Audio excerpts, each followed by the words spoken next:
اب ناظرین اکثر سوچتے ہوں گے کہ یہ غریب نواز، ان کو غریب نواز کیوں کہا جاتا ہے؟ آپ کی سخاوت تو آپ کے لقب سے ہی دیکھ لیں، غریب نواز، غریبوں کو نوازنے والے. لیکن اس کو صرف ظاہری سخاوت جو مال تقسیم کرنے کی وجہ سے نہیں کہا جاتا. اس کی بڑی حسین وجہ ہے، میں آپ کے آگے بیان کرتا ہوں. ظاہری سخاوت تو ظاہری سخاوت ہے، روحانیت میں بھی آپ کی سخاوت ایسی تھی کہ اللہ اکبر. ایک مرتبہ حضرت خواجہ شریف، حضرت حاجی شریف رحمت اللہ علیہ، یہ دادا مرشد ہیں حضرت خواجہ معین الدین چشتی رحمت اللہ علیہ کے. خواجہ معین الدین چشتی کی بیعت حضرت خواجہ عثمان ہارونی سے، اور حضرت خواجہ عثمان ہارونی کی بیعت حضرت حاجی شریف رحمت اللہ علیہ سے. ایک مرتبہ حاجی شریف رحمت اللہ علیہ جو حضرت معین الدین چشتی کے دادا مرشد ہیں، انہوں نے اپنے مرید حضرت معین الدین چشتی کے شیخ حضرت خواجہ عثمان ہارونی کو بلایا اور کہا کہ عثمان ہارونی، فلاں دن عصر سے لے کے مغرب تک مجھ پر روحانیت کی ایسی کیفیت ہوگی کہ اس میں جس نے مجھے دیکھ لیا اللہ اس کو جنت میں داخل کر دے گا. جس نے مجھے دیکھ لیا نا اس پر آتش دوزخ حرام ہو جائے گی. یہ صوفیاء پر منازل آتی ہیں کہ ان پر کوئی منزل ایسی ہوتی ہے کہ وہ اللہ کے ساتھ ایسے کنیکشن اور ایسے تعلق میں اس وقت ہوتے ہیں کہ اس وقت ان کو جو دیکھے اس پہ آتش دوزخ اللہ حرام فرما دیتا ہے. اللہ اکبر.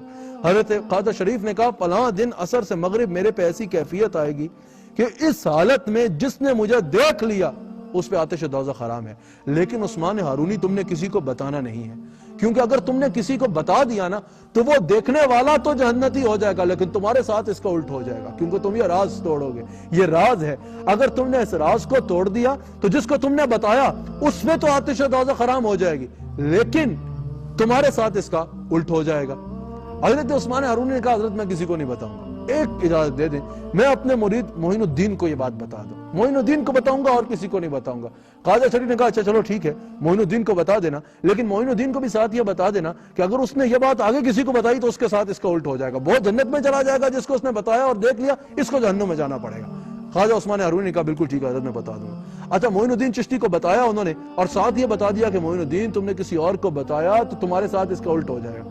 خواجہ غریب نواز نے سوچا اور اعلان شروع کر دیے کہ جاؤ فلاں دن جس نے خواجہ شریف کو دیکھ لیا اس پہ آتش دوزخ حرام، فلاں دن جس نے خواجہ شریف کو دیکھا اس پہ آتش دوزخ حرام.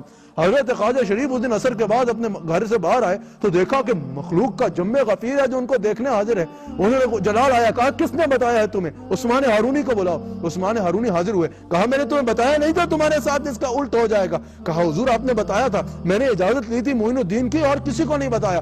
آپ کو جلال آیا، آپ نے فرمایا معین الدین کو بلایا جائے. حضرت غریب نواز حاضر ہوئے، آپ نے فرمایا معین الدین تمہیں پتہ نہیں تھا کہ اگر تم نے کسی کو بتا دیا تو تمہارے ساتھ اس کا الٹ ہو جائے گا، تم نے کیوں بتایا؟ اب سنو یہ کیسے غریب نواز ہیں. تمہارے ساتھ میرا رشتہ بہت پرانا ہے کہ میں غریب بڑا اور تم غریب نواز. نیاز و ناز کا کیسا حسین بندن ہے، ادھر غریب کھڑے ہیں ادھر غریب نواز. سنو ذرا یہ کیسے غریب نواز ہیں. حضرت معین الدین چشتی سے حضرت خواجہ شریف نے پوچھا کیا تمہیں پتہ نہیں تھا کہ اگر تم نے کسی کو بتایا تو وہ تو جنت میں چلا جائے گا، تمہیں جہنم میں جانا پڑے گا؟ ناظرین جواب سنیے گا. حضرت خواجہ معین الدین نے ہاتھ باندھے، کہا حضور خواجہ شریف مجھے پتا تھا کہ اگر میں نے کسی کو بتایا تو مجھے جہنم میں جانا پڑے گا، اس کو جنت میں چلا جائے گا. آپ نے فرمایا اگر پتا تھا تو بتایا کیوں؟ غریب نواز نے کہا کہ حضور میں نے سوچا اگر ایک معین الدین کے جہنم میں جانے سے ہزاروں حضور کے امتی جنت میں چلے جاتے ہیں تو یہ سودا خسارے کا نہیں ہے،